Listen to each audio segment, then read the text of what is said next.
Tim's News Explosion. Tim's News Explosion.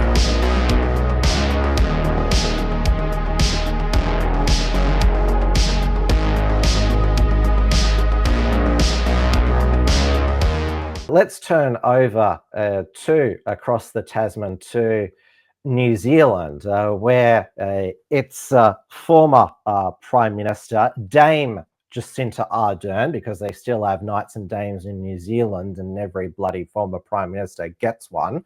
So Dame Jacinda Ardern is now on a global book tour for her memoir, A Different Kind of Power.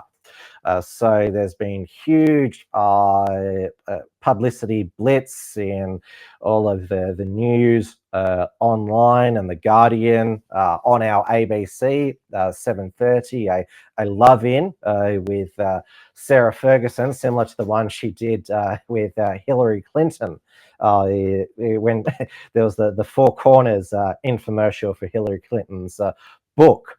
But the worst was with Oprah, and of course Jacinda Ardern, she was called a new kind of leader for emphasizing kindness, even though of course she wasn't very kind to the unvaccinated, and she instilled fear in New Zealanders of this COVID virus, which of course we're still living with, is mild and was always mild. So this was how Oprah introduced her in the podcast promo, and then Jacinda Ardern amazingly saying that leaders shouldn't push fear. This woman has been a heroine, a hero for me for so many years. I've admired her from afar, and this is the first time I've had the opportunity to sit down and have a conversation, because she's written a book called A Different Kind of Power. And I love that you call it that, because the different kind of power is kindness. Absolutely. It's all those things that you think are weaknesses or are taught are weaknesses. Yeah. Empathy, sensitivity, self-doubt and humility. They're powerful. What I admire is that you're a prime minister and you made a decision that I am going to have kindness as a principle for my administration. So did you have a meeting with everybody? Did you have a kindness gathering, a kindness meeting? Do you know, we'd spent a lot of time looking at what was, happening in New Zealand, and it's not just about what you do when you're in government, it's about the way you do it. And I felt we'd lost that humanity, that we were there to serve people, and kindness was a really simple way to embody that. So no, we definitely didn't do a huddle, we didn't workshop it. It was instinctive, but I think it was what we needed at the time, and I think it's what the world needs right now as well. I do too. A different kind of power. Or we have the option of blaming others, of saying that the cause of the insecurity you feel or the financial insecurity you feel is this group or this group. And that is a quick and easy way to do politics. Incite fear. It's the oldest trick in the book, but it is the most harmful and the most damaging. And I talk openly about the alternatives because they exist. There are leaders who champion empathetic leadership, who actually want to solve the problems. But what we see a spotlight more often is that alternative.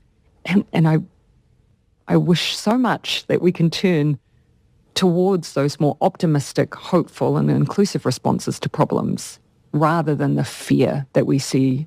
Oprah, again, proving herself to be a poor judge of character. I mean, remember her interview with Meghan Markle and Prince Harry, where she unquestioningly accepted their version of events with the royal family. And remember Meghan Markle releasing this footage of her allegedly dancing while heavily pregnant, where it's clearly a pillow. Again, she's just wanting more attention because it's a massive narcissist. Her podcast just got cancelled. Now, Jacinda Ardern is clearly auditioning for Secretary General of the United Nations. I mean, she's only in her mid-40s.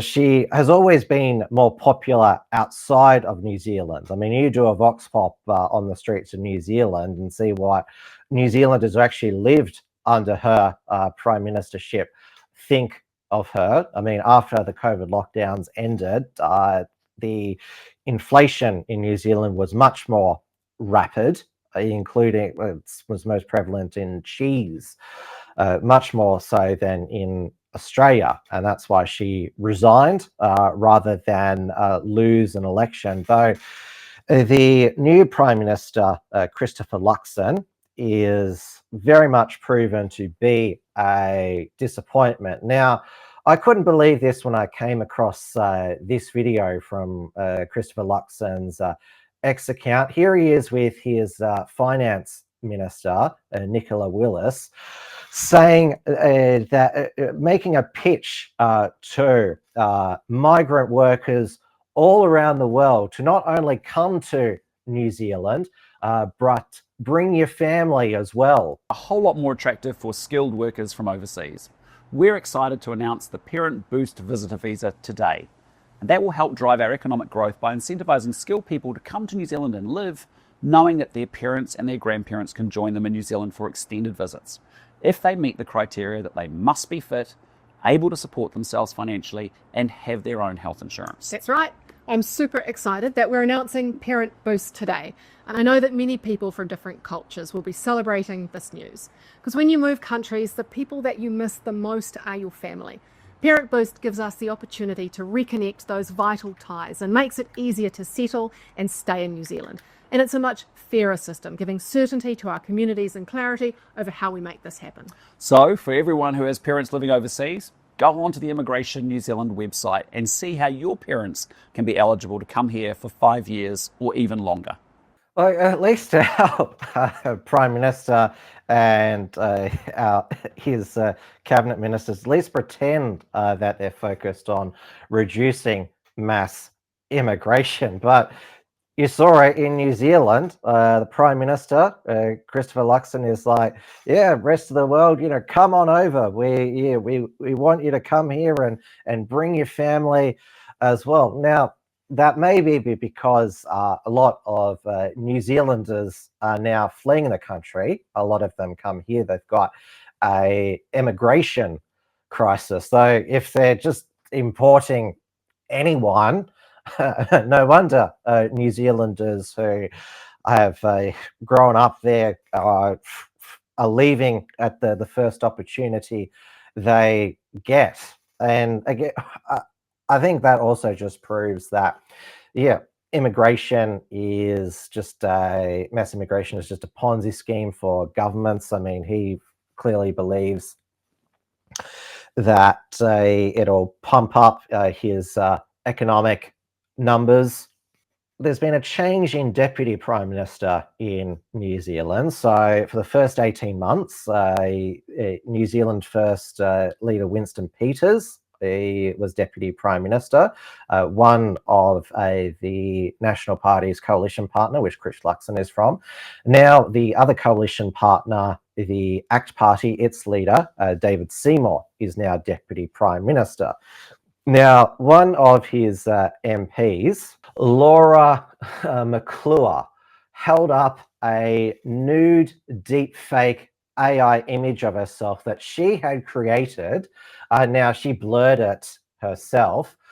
So this was when she was proposing a bill to criminalize the creation and sharing of non-consensual sexually explicit deepfakes. Now, why would you, as a politician, give to the entire nation the how-to manual of how to create a deepfake nude image of yourself? I remember watching a ABC 7:30 story about how easy it is to create deepfake nude AI and interviewed the e-safety commissioner, Julie Grant, who I'm not sure if she's still a US citizen, whether she'd be able to go back to the United States, given that she's mass censoring the internet here, but I digress.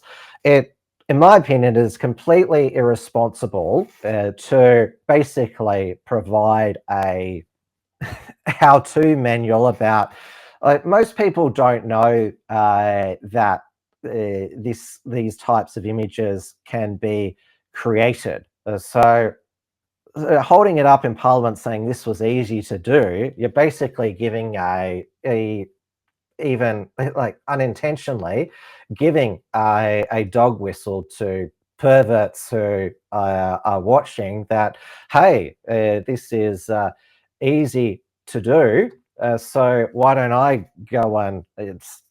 Why don't I get on that site since she said it was so easy to do? So I don't think it's going to have the effect that she thought. And though, having said that, if somebody wanted to create a deep fake nude AI of me, all I would ask is make sure I look good.